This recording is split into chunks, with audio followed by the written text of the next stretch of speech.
여러분 안녕히 주무셨습니까? 참 좋은 아침입니다. 우리 2015년 2월 19일 목요일 말씀으로 드리는 오늘의 번제 함께 합니다. 창세기 43장 1절에서 34절까지 말씀으로 같이 합니다. 우리는 11절부터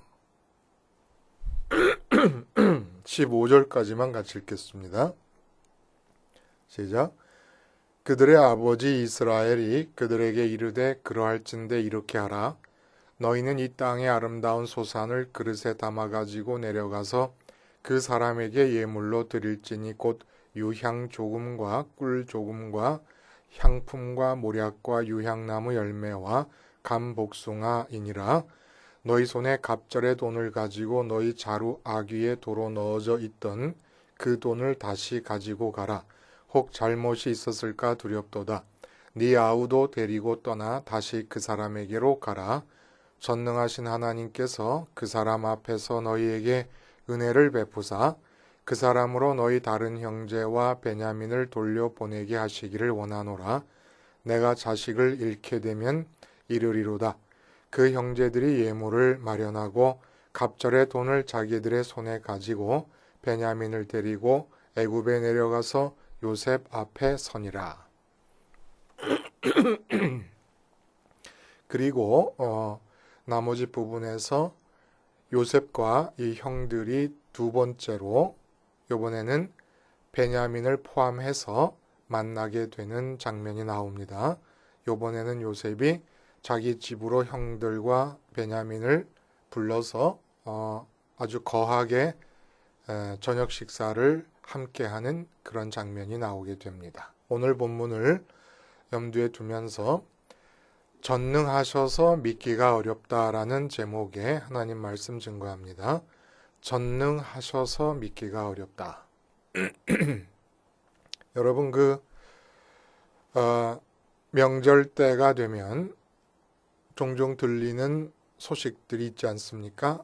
형제들 간의 친족들 간의 유혈 참극입니다.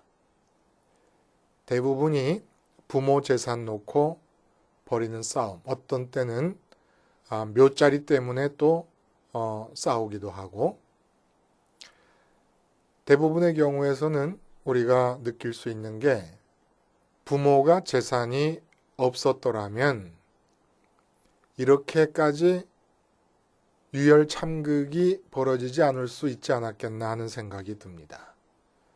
그러니까 재산을 많이 모은 능력 있는 부모님들이 반드시 감수해야 될 부분이 뭐냐 하면 자식들 간의 다툼이에요. 부모들의 능력이 있을 때 살아생전에도 자식들이 바라는 게 많습니다. 그래서 자식들 늘 부모님에게 바라는 게 아예 체질이 돼버리고 고질병이 돼버립니다. 자식들이 보기에 능력이 없는 부모님들이지 않습니까? 그러면 바라지도 않습니다. 바라지 않을 뿐만 아니라 거꾸로 자식들이 부모님들을 챙기기 시작합니다. 부모님을 돌보고 부모님이 필요한 것을 염두에 두고 드리려고 하고 이런 일이 벌어져요. 근데 능력이 있는 부모님들의 경우에 역시 자녀들이 드리기도 합니다마는 많은 경우는 부모님에게 더 받으려는 전략일 경우가 많습니다. 부자 부모일 경우에는 자식들이 그 부모님 자신보다는 부모님이 갖고 있는 재산에 더 많은 관심을 갖게 될 수밖에 없어요. 이거는 어느 자식이건 마찬가지일 것 같아요. 특별한 효심이 아주 충만한 자식 말고는 거의가 대동소이하게 그러지 않겠나 하는 생각이 듭니다. 그러니까 어떤 마음이 드냐면은 이 부모님에게 받는 게 체질이 돼버린 경우에는 자식 입장에서 부모가 능력이 있으면서 자기 마음껏 주게 되지 않는다고 불평과 원망을 달고 살게 됩니다. 부모님으로서는 주실 만큼 주시는 것이고 또 더 이상 주면 안 될 것 같게 안 주지만은 자식 입장에서 보면은 항상 부족한 거예요. 부모님이 내게 주시는 것이. 근데 능력이 없는 부모님, 재산이 없는 부모님 같은 경우에 자식들의 마음속에 분명히 이게 파악이 되면 그저 사춘기 때 잠깐 돈 못 버는 부모님에 대해서 돈 잘 버는 이웃집 부모님을 부러워하면서 원망을 하기도 하지만 그 다음에는 아무리 능력이 없는 부모라도 대부분의 아이들은 그 부모님을 원망하지 않고 사랑하게 되고 챙기게 됩니다. 이건 뭐 제가 지금까지 교회를 통해서건 개인적으로건 뉴스를 통해서건 경험한 바대로라면 이대로야 이대로. 다 이대로요. 그래서 많이 준 자식일수록 부모가 능력이 있어서 마음에 부모님이 없습니다.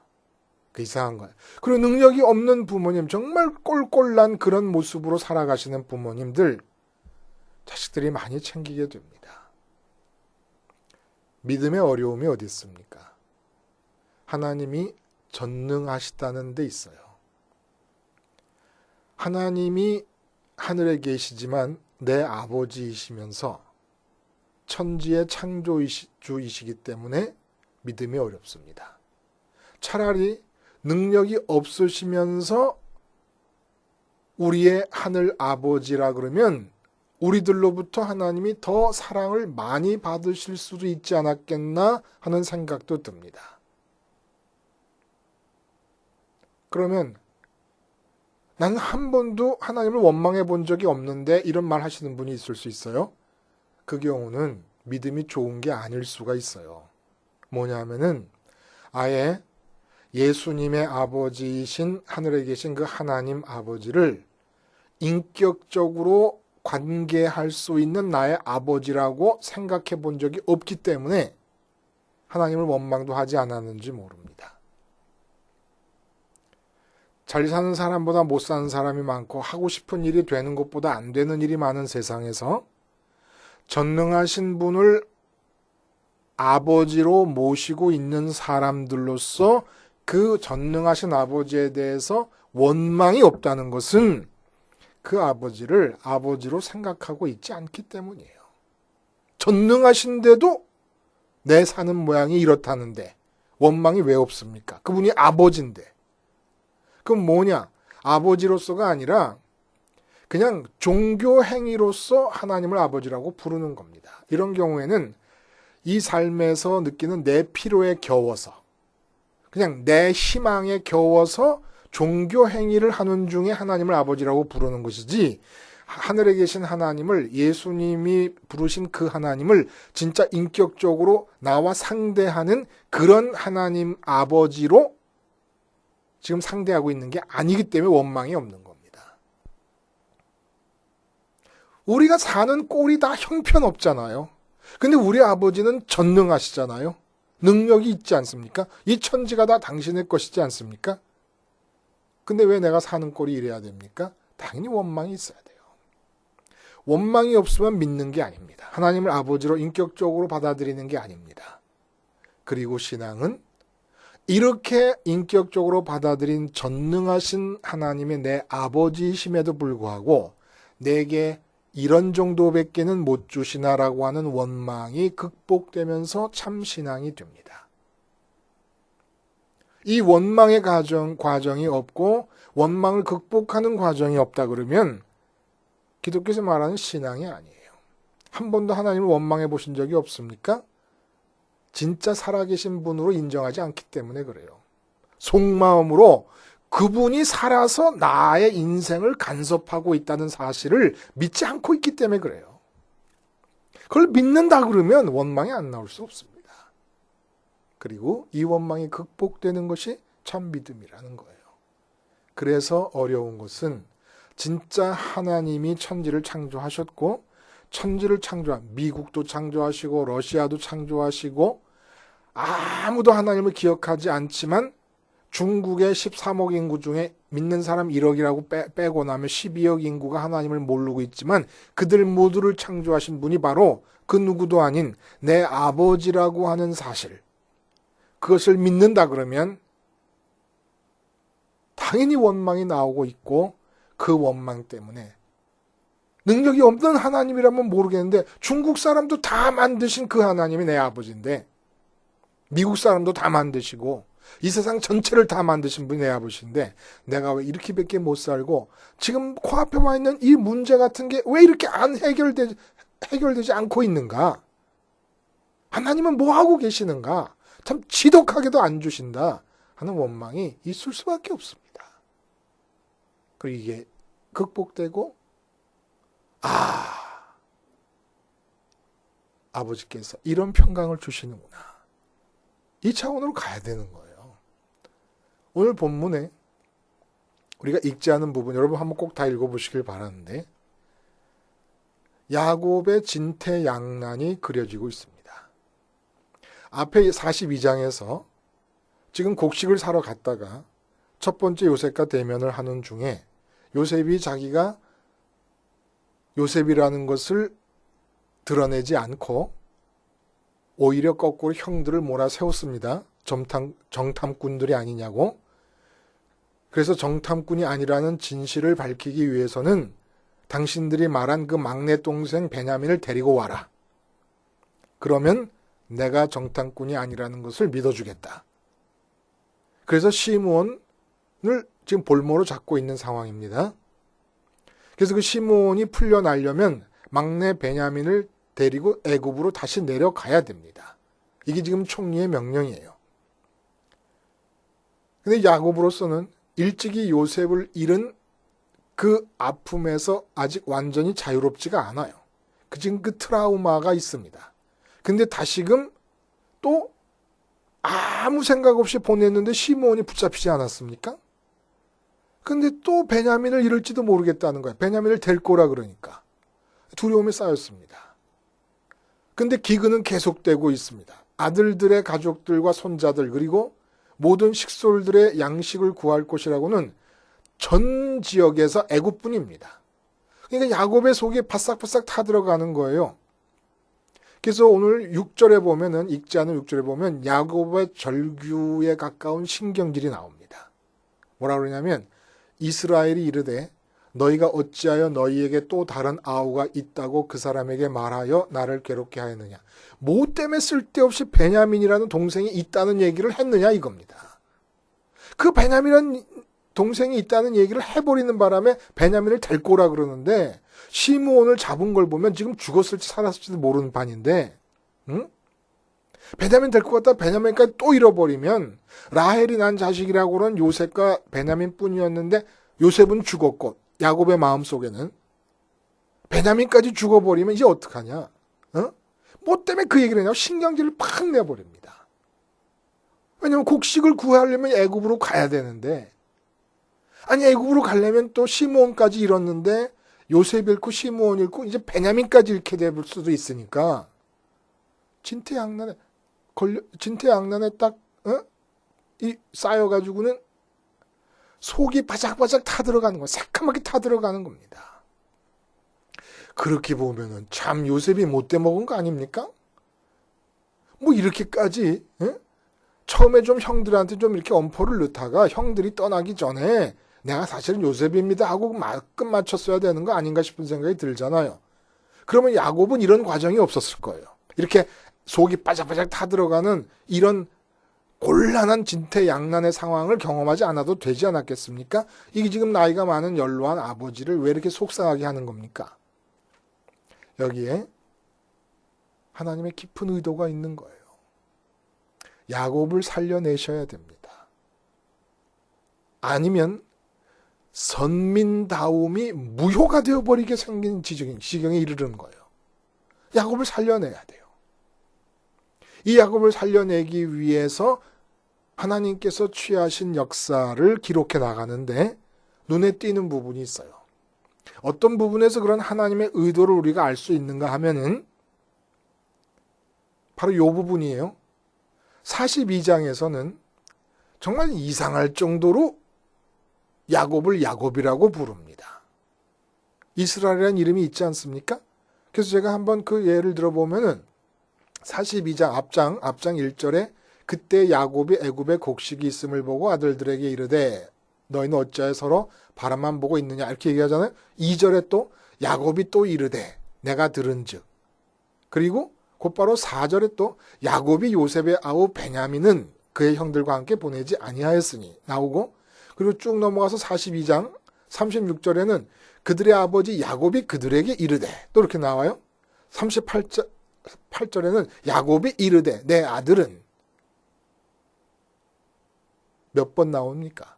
계속 야곱으로 나와요. 근데 갑자기 오늘 본문에서는 또 희한할 정도로 뭐라고 얘기합니까, 여러분? 우리 같이 읽었지만은 6절부터 이스라엘이 이르되 너희가 어찌하여 너희에게 또 다른 아우가 있다고 그 사람에게 말하여 나를 괴롭게 하느냐. 그리고 8절에 유다가 그의 아버지 이스라엘에게 이르되, 그리고 또 11절에 그들의 아버지 이스라엘이 그들에게 이르되. 이거 좀 이상하지 않아요? 예? 도대체 왜 이렇게 야곱 일부러 야곱이라고 막 쓰고, 그래서 43장에서 이스라엘이라는 이름을 이스라엘이라고 쓰는 것이 특별히 더 대조가 되게끔 썼다는 거예요. 이게 우연한 일이겠습니까? 아니죠. 성령의 역사가 있어서 이렇게 지금 기록을 하고 있는 거 아니겠습니까? 그럼 왜 그럴까요? 왜 그렇겠습니까? 이스라엘이라는 이름의 의미가 아주 깊게 고려되고 있는 본문이라는 거예요. 야복강에서 씨름 때와 무엇이 달라졌는가를 눈여겨 찾아보라는 것입니다. 야곱에게서. 요셉이 총리가 된 상태에서 형들을 만났을 때 격세지감을 느끼지 않습니까? 야곱도 그에 비견될 만큼의 변화가 일어납니다. 오늘 본문에. 다만 요셉이 총리가 된 경우보다는 눈에 잘 띄지 않는 것뿐이지요. 엄청난 변화가 일어납니다. 그것이 바로 우리가 읽은 14절이에요. 뭐라 그럽니까? 전능하신 하나님께서 그 사람 앞에서 너희에게 은혜를 베푸사 그 사람으로 너희 다른 형제와 베냐민을 돌려보내게 하시기를 원하노라. 그 다음에 내가 자식을 잃게 되면 잃으리로다. 보세요. 전능하신 하나님에 대한 언급이 나옵니다. 그리고 어떤 사람이든지 하나님은 그로 하여금 선민들에게 은혜를 베풀게 하실 수 있는 하나님이십니다. 즉 은혜를 베푸시는 하나님이세요. 직접 은혜를 베푸시든지 아니면 사람을 통해서 하시든지. 근데 그 사람은 적들을 통해서라도 은혜를 베풀게 하실 수 있습니다. 원수를 통해서라도 은혜를 베풀게 하실 수 있습니다. 왜? 전능하시기 때문에. 그럼 이제 다시 그런 하나님과 달라붙어서 씨름하면 되는 거 아닙니까? 곡식을 얻어야 되기 때문에 애굽으로 가야 되는데 시므온은 볼모로 잡혀 있다고 그러고, 그러니까 지금은 죽었을지도 몰라. 근데 또 베냐민을 데리고 오라 그래요. 베냐민을 잃을 수도 있어요. 곡식을 사러 애굽으로 가야만 되는데 자식은 지켜야 되는데 마음속에는 두려움이 가득합니다. 꼭 에서를 만나기 전에 야복강가에서 두려움을 갖고서 하나님과 씨름할 때와 똑같은 상황 아닙니까? 그러면 이제 전능하시고 은혜를 베푸시는 하나님이니만큼 또 한 번 겨루어서 싸워 이긴 경험이 있는 만큼 달라붙어서 싸워 이기면 되잖아요. 하나님께서 축복해 주시지 않으면 놓지 않겠습니다. 그러잖아요. 32장에 그가 이르되 날이 세려하니 나로 가게 하라. 야곱이 이르되 당신이 내게 축복하지 않으면 가게 하지 아니하겠나이다. 여기서 이스라엘이라는 이름이 붙은 거예요. 근데 오늘 본문은 계속 그 이스라엘을 일부러 언급을 하고 있습니다. 하나님과 겨루어서 축복 주도권을 놓고 겨루어서 싸워 이긴 자 이스라엘이 뭐라 그러냐면 그 입에서 내 자식을, 아들을 잃으면 잃으리라. 내가 자식을 잃게 되면 잃으리로다.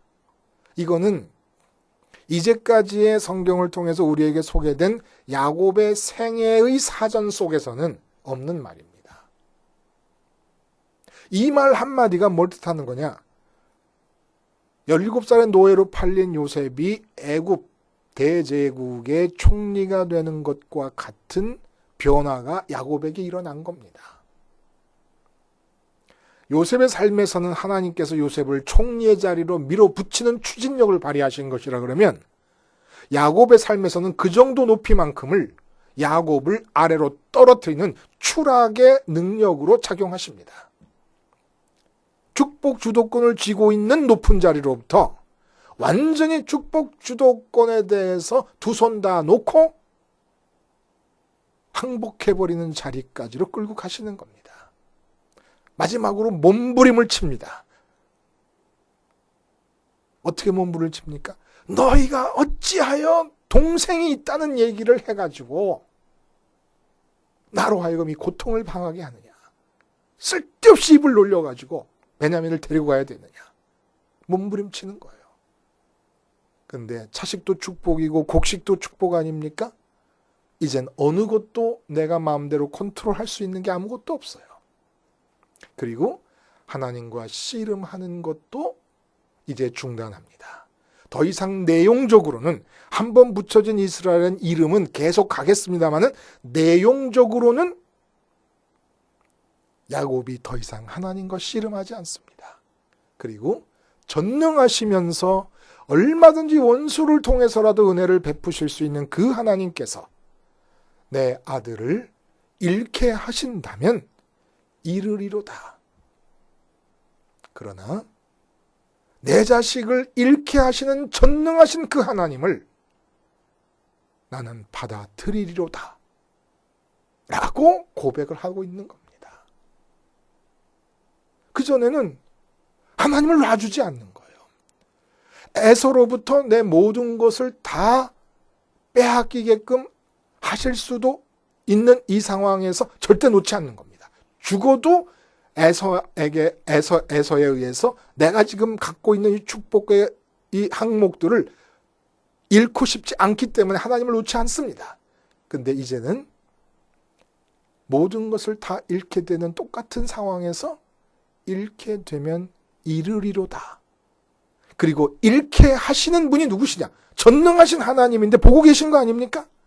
내가 지금 이뤄지고 있는 상황에서 전능하신 하나님이 보고 계시고 있으면서 이뤄지는 것이라면 이르리로다. 이 말 뜻에는 하나님께서 그렇게 잃게 하시더라도, 다시 말해 하나님께서 주도권을 쥐시고 내 삶을 이끌어 가심에 있어서 내 아들을 잃게 하시더라도 그 하나님을 내가 붙잡으리로다. 신앙이 어려운 것은 주시는 하나님을 믿지 못해 어려운 것이 아닙니다. 안 주시는 하나님을 믿어야 되고 뺏어가시는 하나님을 믿어야 되는 거예요. 전능하신 분이신데도 나를 사랑하신다 그러시고 내게 은혜 베푸시기를 즐겨 하신다는 그 하나님인데도, 그분이 아버지인데도 내가 이 모양으로 살고 있고 내게서 그나마 있는 것까지도 뺏어가시는 그 하나님을 믿어야 되며, 여기에 믿음의 어려움이 있는 겁니다. 주시는 하나님을 믿는 것은 믿음의 반쪽이에요. 나머지 반쪽이 붙어야 완성이 되는 것이 믿음인데 그 나머지 반쪽은 뺏어가시는 하나님을 믿는 겁니다. 내게 주시지 않고 계시는 하나님을 믿는 겁니다. 뺏어가는 그것이 소중하기 때문에 괴로운 것 아닙니까? 내게 안 주고 계시는 그것, 그 안 주는 그것이 내게 소중한 것이기 때문에 원망이 나오는 거 아닙니까? 여기서 씨름을 하는 거예요. 그리고 기어코 내게서 뺏어가시고 내게서 주지 않고 계시는 그 소중한 것들보다 뺏어가시는 하나님 그분 자신을, 주지 않고 계시는 하나님 그분 자신을 뺏어가는 것보다 더 사랑할 수 있을 때라야만 우리는 뺏어가는 하나님을 믿을 수 있고, 이 순간 비로소 이 땅에 사는 한 인간이 하나님에 의해서 선택받았다는 의미가 살아나는 겁니다. 왜 선택받았습니까? 이 세상에서 소중한 게 얼마나 많고 좋아할 만한 게 얼마나 많습니까? 다 귀하고 좋은 것들이에요. 돈도 건강도 자식도 명예도 인기도 다 좋지 않습니까? 나쁜 게 하나도 없잖아요. 근데 그 모든 좋은 것들을 안 주시는 하나님을 붙잡고 사랑함으로써 하나님 사랑을 표현하기 위해서 이 땅에서 우리는 선택을 받은 거예요. 이 땅에서 사람들 보기에 높은 자리로 올라가도록 선택받은 게 아니고 이 땅에서 만사가 형통하도록 선택받은 게 아니라 이 땅에서 좋아할 만한 모든 것보다 하나님을 더 사랑할 수 있기 위해서 선택받은 자들이에요. 그 사랑을 표현하라는 겁니다. 그리고 야곱이 오늘 그 사랑을 표현해내고 있는 거예요. 그러니까 거듭 말씀드리지만 하나님 지켜주세요라고 하는 기도는 반쪽짜리 믿음의 기도요. 완성된 믿음의 차원에서 보면 아직 불신앙의 자리에 있는 기도입니다. 내 마음에 하나님이 지켜주기를 바라는 어떤 소중한 것이 들어와서 차지하고 있다는 것 자체가 불신앙이에요. 그래서 하나님께서 그것을 빼앗아 가겠다고 하는 위험의 느낌을 주어버립니다. 두려움을 주십니다. 그때 우리는 야복강가에서 씨름하듯이 하나님 붙잡고 안 놔주겠습니다. 이것을 지켜주시겠다고 약속하시기 전까지는 안 놔주시겠습니다라고 할 것이 아니고 그 축복 주도권을 내가 쥐고 있는 거잖아요. 하나님을 수단으로 해서 지키겠다는 거니까 그러지 말고 그것이 이뤄진다고 해도 원래 하나님께 귀속된 하나님의 권리 안에 있는 것이고 그래도 나는 하나님만은 붙잡아야지 라고 나가는 게 믿음이라는 겁니다. 사라를 아브라함에게 하나님께서 이방 왕들로부터 지켜주신 것이 아니에요. 말씀드렸듯이 하나님은 당신의 뜻과 계획을 따라 사라를 지켜내신 것이죠. 아브라함을 위해서 지켜주신 것이 아니라 사라 자신에 대한 하나님의 계획이 있기 때문에 사라를 지키신 겁니다. 내가 내 자식을 마음에 붙들고 있다. 그러지 마시라는 거예요. 자식을 지켜주세요 하지 말고 자식에 대해서 어떤 계획을 갖고 계시더라도 혹시 나보다 더 먼저 죽더라도 하나님 뜻대로 하세요라고 내보내라는 겁니다. 예를 들어 요셉을 야곱이 지금 30살의 총리가 돼가지고 지금 한 39쯤 됐거든요. 형들하고 만나고 하는 이 시기가 39이 되도록 요셉이 끼고 앉아가지고 자기가 원하는 방식대로 요셉을 사랑하고 야곱이 끼고 앉아가지고 요셉을 사랑하고 있었다 그러면 그럼 요셉이 뭐가 됐겠습니까? 총리가 됐겠습니까? 아버지 사랑 듬뿍 받고 자란 히브리 부족의 11번째 아들로 끝나는 거지요. 그러나 야곱이 더 이상 사랑할 수도 없어요. 죽은 줄 알고 있었으니까. 아브라함이 이삭을 마음에서 죽인 것처럼 마음에서는 요셉이 죽어버렸으니까 사랑을 할래도 할 수도 없어. 그러니까 하나님이 요셉에 대해 갖고 계신 계획이 이루어진 거예요. 내가 마음에 품고 자꾸 간섭하잖아요. 하나님이 계획을 추진해 나갈 수가 없습니다. 지켜주세요가 아니라 하나님이 당신 뜻을 따라 지켜내시는 거예요. 그리고 지켜내시든지 아니면 어떻게 하시든지 간에 당신 뜻을 따라 가는 거지요. 이걸 자꾸 지켜달라 그러니까 진짜 지켜주실 수도 없어요. 왜냐하면 그걸 마음에 품고 있어서 자꾸 지켜달라 그러는 거니까. 그 선민으로 선택했는데 하나님 사랑을 표현해내지 못하고 세상 사랑을 자꾸 표현하고 심지어는 하나님의 전능하심을 동원해서까지 세상 사랑을 자꾸 하려고 그러니까 그거 어떻게 되겠습니까? 그러니까 진짜 죽여버릴 수밖에 없죠, 나중에는. 그러니까 요셉을 진짜 죽인 것처럼 야곱에게 그냥 한 거예요. 아브라함은 자발적으로 바치잖아요, 이삭을. 자발적으로 바칠 기미가 안 보이니까 아예 그냥 뺏어가 버린 겁니다. 죽은 줄 알고 있었던 거고 지금도 마찬가지죠. 그러나 이스라엘이라는 이름을 얻은 야복강가에서 씨름이 재현되지 않습니다. 그래, 이 세상의 축복이라는 거, 이 세상에 소중하다는 것들, 이게 내가 무슨 마음에 붙잡고 지키려고 해서 지켜지는 건 아니구나. 하나님의 뜻에 달려있는 것이고 그렇다고 해서 그것들 다 잃어버린다고 해서 내가 하나님을 놓을 수는 없는 거 아니냐. 전능하시고 은혜를 베풀기를 좋아하시는 하나님이 보시는 가운데 내 아들들이 이루어진다고 하면 하나님 뜻으로 받아들이고 그래도 하나님은 버릴 수가 없는 것 아니냐. 이게 바로 요셉이 총리가 된 것 같은 변화가 야곱에게서 일어났다는 얘기입니다. 하나님이 우리 아버지십니다. 근데 그분이 전능하십니다. 그래서 믿기가 더 어렵지요.